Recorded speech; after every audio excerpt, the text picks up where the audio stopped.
Good morning, my dear student. Welcome to the accountancy class of 18th July 2020।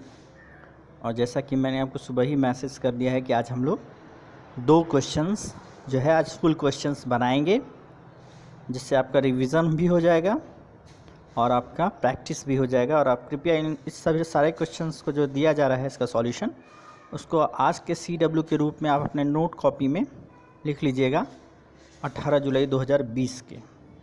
Okay, तो चलिए, आज मैंने आपको बताया था कि हम लोग दो क्वेश्चन पढ़ेंगे, question number 4 and question number 5।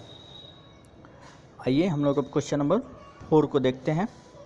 पहले क्वेश्चन समझेंगे और उसके बाद मैं इसका सॉल्यूशन आपको समझाऊंगा। ओके, तो चलिए क्वेश्चन को समझते हैं अब हम लोग।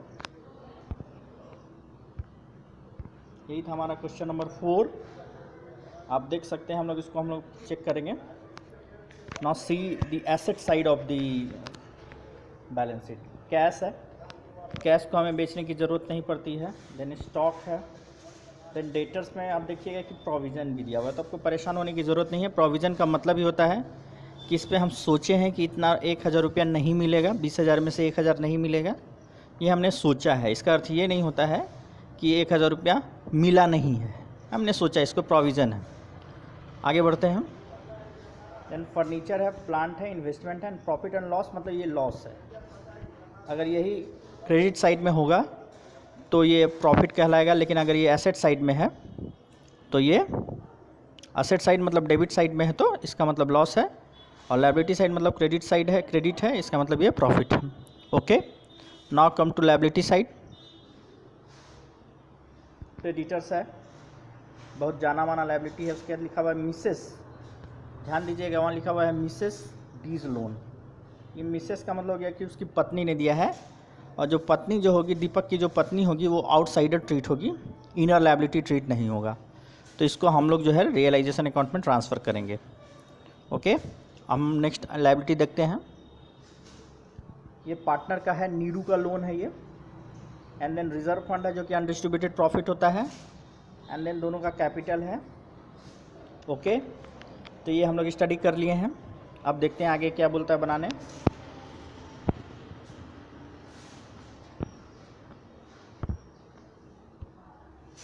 The firm was dissolved on 31st March 2018 and the following was the result।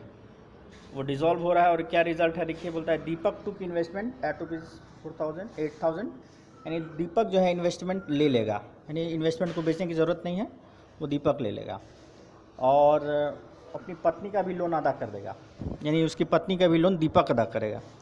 तो दीपक इन्वेस्टमेंट को भी ले लेगा और अपनी पत्नी का जो लोन है 10,000 रुपया उसको भी अदा कर देगा, कर्ज चुका देगा।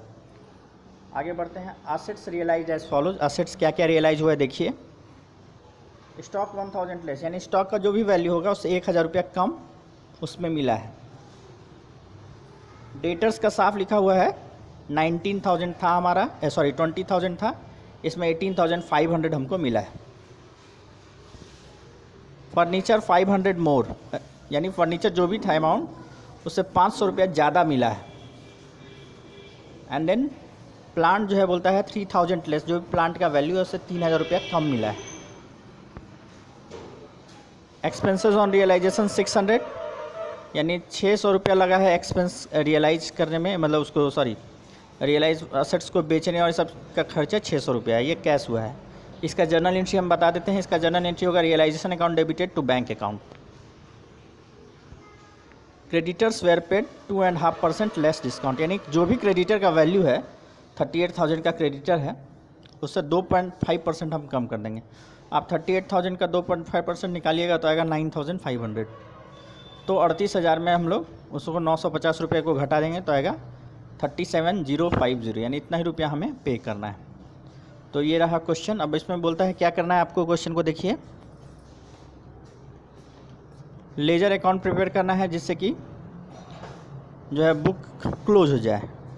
तो वो लेजर अकाउंट क्या क्या होता है, तो रियलाइजेशन अकाउंट पहला बनेगा, दूसरा बनेगा कैपिटल अकाउंट, एंड फाइनली बनेगा बैंक अकाउंट, और इससे हमारा सारा जो है लेजर क्लोज हो जाएगा।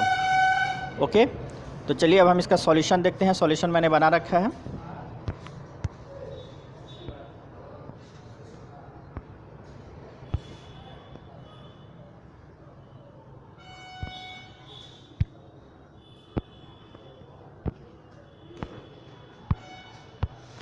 तो यहाँ पे आप देखिए रियलाइजेशन अकाउंट का फॉर्मेट मैंने बनाया है, और इसमें जो सबसे पहले जो आपको किया है कि stock, debtor, furniture, plant and investment, ये सबको बुक वैल्यू पर इधर मैंने ट्रांसफ़र कर दिया। इसको बुक वैल्यू पे आप लिख दीजिए। जब भी बुक वैल्यू का मतलब जो बैलेंस शीट में, आप यहाँ पे देखिए डेटर का वैल्यू 20,000 लिखा हुआ है, और पूछ सकते हैं कि सर 1,000 वो जो लिखा हुआ है उसका क्या होगा, तो 1,000 हम लोग जस्ट तुरंत में ही क्रेडिट साइड में लिख देंगे। ये है, ये क्रेडिट साइड में चला गया। ओके, अब आइए क्रेडिटर्स और मिसेस डीज लोन, ये आउटसाइडर लायबिलिटी है, इसको जो है हम सबसे पहले ट्रांसफ़र कर दो। ट्रांसफ़र करने का तरीका है जो मैंने इनर कॉलम में लिखा है सारे अमाउंट को, एंड देन फाइनली ऐड करके आउटर कॉलम में लिख दिया। आप देख सकते हैं इसका टोटल 49,000 और इसका 68,000। इतना हो जाने के बाद अब हम जो है इंस्ट्रक्शन पढ़ेंगे। इंस्ट्रक्शन में लिखा हुआ है कि दीपक जो है इन्वेस्टमेंट को ले लेगा और अपनी पत्नी का लोन अदा कर देगा। उसके आगे लाइन में जाएंगे तो लिखा हुआ है कि assets are realised as follows, तो उसी की तरह से हम लोग देखेंगे कि असेट्स क्या क्या रियलाइज हुआ और उस तरह से हम लोग बनाएंगे। स्टॉक में हमने 1,000 रुपया कम कर दिया, 6,000 वैल्यू था, 1,000 रुपया कम यानी 5,000 रुपया मिला है। डेटा से 18,500 रुपया मिला था, ऐसा लिखा हुआ है। फर्नीचर से 500 रुपया ज़्यादा मिला है, यानी 4,500 मिलेगा। 4,000 का फर्नीचर था, 4,500 रुपया मिलेगा, 500 रुपया ज़्यादा मिला है। एंड फाइनली लिखा हुआ था प्लांट में 3,000 कम मिला है। प्लांट 28,000 का था, उससे 25,000 यानी 3,000 कम यानी 25,000 मिलेगा। तो ये सब हम लोग बैंक के हेड में करेंगे, यहाँ ध्यान दीजिए बैंक के हेड में। तो इस चारों का टोटल 53,000 आएगा, वो हम लोग लिख देंगे। ओके, अब आइए जो लायबिलिटी है उसका पेमेंट देखिए। तो लायबिलिटी का पेमेंट आप चेक कीजिए। Then realisation expenses 600 cash payment हुआ है, और क्रेडिटर में 2.5% माइनस करके मैंने बताया था 37050 आएगा, वो है। और ये दोनों का टोटल जो है ये 37650 यहाँ पे मैंने लिखा है। ठीक है, ये मिस्टेक हो गया था मैं जोड़ने में, तो थोड़ा सा कटपुट हो गया है, इसलिए मैंने इसको रेड से लिख दिया। ये हमारा बैंक्स का पेमेंट है, ये पैसा हमने दिया है। उसके बाद जो है ये जो आप देख रहे हैं इन्वेस्टमेंट जो है 10,000 को 8,000 रुपये पे दीपक का कैपिटल अकाउंट पे हमने यहाँ पे ट्रांसफ़र किया। दीपक कैपिटल अकाउंट इन्वेस्टमेंट, ये 8,000 रुपया, दीपक 10,000 का इन्वेस्टमेंट को 8,000 रुपये पे लिया है, तो हम यहाँ पर सीधा सीधी वही वैल्यू लिखेंगे जितने रुपये में वो लिया है, यानी दीपक कैपिटल अकाउंट 8,000 रुपया। और अपनी वाइफ का लोन जो यहाँ पे आप देखिए टू दीपक कैपिटल अकाउंट, और मैंने ब्रैकेट में वाइफ लिखा है, वाइफ मतलब वाइफ लोन, तो 10,000 रुपये, ये जो है 10,000, इसको मैंने रेड से अंडरलाइन कर दिया, ये इसका पेमेंट किया है। तो इस तरह से आप देखिएगा जब भी आप रियलाइजेशन अकाउंट बनाइएगा तो इस तरफ ट्रांसफ़र होता है और इससे जो पैसा मिलता है वो होता है, इस तरफ जो है लायबिलिटी ट्रांसफ़र होता है और जो पेमेंट करते हैं इस तरफ वो होता है, और फाइनली हमारा प्रॉफिट होगा चाहे लॉस होगा। तो इसको बनाने के लिए देखिए अब हमने क्या किया है, दोनों तरफ का टोटल किया है, यहाँ से लेके यहाँ तक का ये आया, यानी 1,15,650। और सिमिलरली ये इसको और ये ऊपर वाला जो है 49,000, ये और ये इसको टोटल करने पर 1,10,000 आया है। ये 1,10,000 आया, 1,15,650 आया है। तो आप देख सकते हैं ये वाला ज़्यादा है, इसी को मैंने यहाँ पे लिखा है और इसी को यहाँ पे लिखेंगे। और 11,560 में से 1,10,000 हम लोग घटा देंगे, तो हमारा जो लॉस है 5,650 ये आ जाएगा। इस लॉस को जो है 5,650 जो लॉस आया है, इसको हम लोग दीपक और नीरू के कैपिटल अकाउंट में हम लोग ट्रांसफ़र कर देंगे 3:2 में। तो अगर आप इसको 3:2 में बांटिएगा तो 3,390 और 2,260 दोनों का अमाउंट आएगा। तो दोनों का अमाउंट हमने यहाँ बांट कर आप देख सकते हैं ये लिख दिया है। अब हम लोग चलते हैं कैपिटल अकाउंट की तरफ। कैपिटल अकाउंट बनाना बहुत आसान है, हम लोग एडमिशन रिटायरमेंट से बनाते आ रहे हैं। अब देखिए इधर बैलेंस लिखा है 10,000 और 8,000। रिज़र्व फंड को भी बांट दिया है 3:2 के रेशियो में। 2,500 का रिज़र्व फंड था, 1,500 और 1,000। एंड देन रियलाइजेशन का जो है यह जो दीपक का जो डेबिट साइड से ट्रांसफ़र होगा, इसलिए मैंने इसको रेड में लिखा है ताकि आपको समझने में असुविधा ना हो कि डेबिट साइड से रियलाइजेशन के डेबिट साइड में जो वाइफ का लोन वो पेमेंट किया था तो दीपक का लोन अकाउंट में ट्रांसफ़र हो गया है। सिमिलरली जो है इन्वेस्टमेंट को जो है 8,000 रुपया पे लिया है, वो भी रियलाइजेशन अकाउंट से इसका डेबिट साइड में ट्रांसफ़र हुआ है। देखिए ये वाला ये भी मैंने रेड से लिख दिया है, आप दोनों तरफ से देख सकते हैं। ये वाला यहाँ ट्रांसफ़र हुआ है और ये वाला यहाँ ट्रांसफ़र हुआ है, क्रॉस ट्रांसफ़र हुआ है। तो अब आप देखिए ये टोटल कीजिए, ये टोटल कीजिए, ये आएगा 21,500, ये 9,000। और इस तरफ ये जो प्रॉफिट एंड लॉस अकाउंट जो था, आप एसेट साइड में देख रहे थे प्रॉफिट एंड लॉस अकाउंट, वो था 5,000 का, उसको 3,000 में हम लोग बांट दिए हैं, 3:2 में यहाँ पे। एंड देन रियलाइजेशन का ये जो ये वाला है, एंड देन रियलाइजेशन लॉस है, सॉरी यहाँ पे ज़्यादा ये हो रहा है, यहाँ से देख सकते हैं। ये और ये अमाउंट जो है ये ट्रांसफ़र हो गया है। तो इस तरह से आप इसको बैलेंस कीजिएगा तो पाइएगा कि इस तरफ जो है 7,110 रुपीज़ और 4740, ये जो दोनों जो अमाउंट ये बैंक अकाउंट यानी ये जो है पेमेंट हो जाएगा। तो इस तरह से ये पेमेंट हो गया।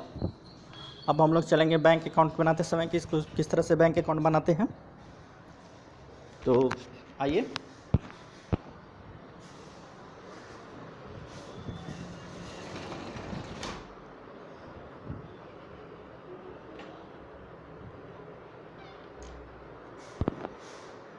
अब बैंक अकाउंट में आप देख सकते हैं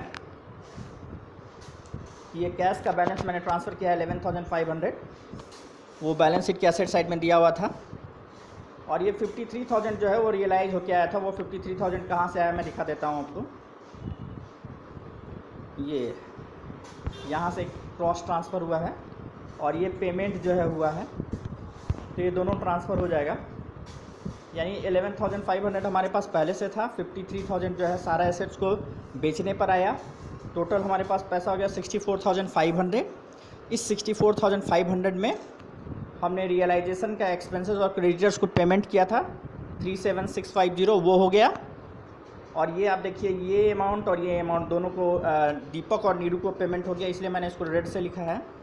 और फाइनली जो नीरू का लोन था 15,000 का नीरू का लोन, दो तरह का लोन था, आप लायबिलिटी साइड में देख रहे होगा। मिसेस दीपक लोन यानी दीपक की पत्नी का लोन, जिसको कि दीपक ने पेमेंट किया है, और एक था नीरूज लोन, और नीरू का लोन 15,000 रुपया वो फर्म ने पेमेंट किया है, तो 15,000 रुपया पेमेंट हो गया। I hope you will understand everything. अगर आपको कहीं डाउट होगा तो आप पूछ लीजिएगा। Thank you so much.